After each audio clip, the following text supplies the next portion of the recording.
জানাজার নামাজ যদি কেউ বলে যে আমি সূরা ফাতিহা পড়ব, তাহলে ওই ব্যক্তির জন্য সূরা ফাতিহা জানাজায় পড়ার অনুমতি আছে, কেরাত হিসেবে নয়, দোয়া হিসেবে।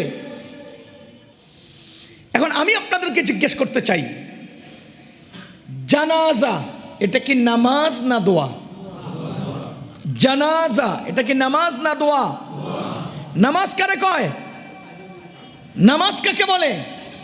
যার মধ্যে বাহিরে 7 ফরজ আর ভিতরে 6 ফরজ লাগে, সুনির্দিষ্ট নিয়মতান্ত্রিকতার মধ্য দিয়ে নির্ধারিত সময়ে নির্ধারিত পদ্ধতিতে শরীরের নির্ধারিত অঙ্গকে জমিনে রেখে বান্দা আল্লাহর সামনে নিজেকে নতি স্বীকার করার নাম নামাজ।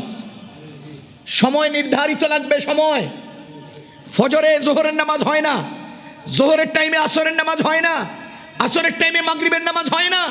জানাজার কোনো নির্ধারিত টাইম নাই, নামাজের নির্ধারিত টাইম আছে, নামাজের জন্য নির্ধারিত অঙ্গ আছে।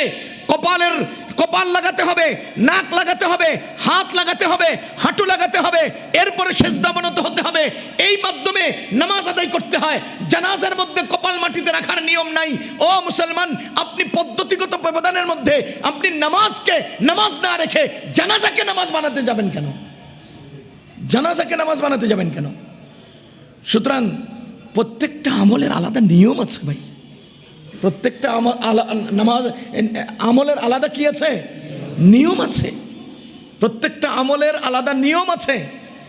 জানাজার নামাজ যদি কেউ বলে যে আমি সূরা ফাতিহা পড়ব, তাহলে ওই ব্যক্তির জন্য সূরা ফাতিহা জানাজায় পড়ার অনুমতি আছে, কেরাত হিসেবে নয়, দোয়া হিসেবে।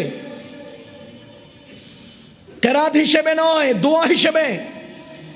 আমরা দোয়া পড়ি আল্লাহুম্মা গফির লি হাইয়িনা ওয়া মাইয়িতিনা, এই দোয়া কি দোয়া হিসেবে পড়ি না কেরাত হিসেবে?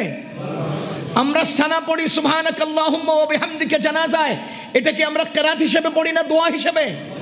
ঠিক তেমনি ভাবে কেউ যদি জানাজায় আলহামদুলিল্লাহি রাব্বিল আলামিন পড়ে, সেটা কেরাত হিসেবে নয়, দোয়া হিসেবে পড়তে পারবে, কোনো সমস্যা নেই। যদি কেউ জানাজায় সূরা ফাতিহা না পড়ে, তার জানাজা হবে, হয়ে যাবে, নিঃসন্দেহে হয়ে যাবে। সুতরাং মুজাফফর বিন মহসিন সাহেবের এই ফতোয়া, ইনি বিভ্রান্তিমূলক ফতোয়া। মুজাফফর বিন মহসিন সাহেব হয়তো পড়েন নাই, অথবা পড়লেও নিন ইচ্ছা করে এরকম কোনো ফিতনা তৈরি করার একটা কথা উত্থাপন করেছেন। আমি বলবো বেগম খালেদা জিয়ার জানাজা সহি হয়েছে, জাতীয় মসজিদের খতিব সাহেবের জানাজা শুদ্ধ হয়েছে, নিঃসন্দেহে শুদ্ধ হয়েছে। সুতরাং সূরা ফাতিহা পড়া না পড়া কেন্দ্র করে জানাজা সহি হয় নাই, এই ফতোয়া ভুল, এটা উদ্দেশ্য প্রণোদিত। বিভ্রান্ত হওয়ার কোনো সুযোগ নেই, বিভ্রান্ত হওয়ার কোনো সুযোগ নেই।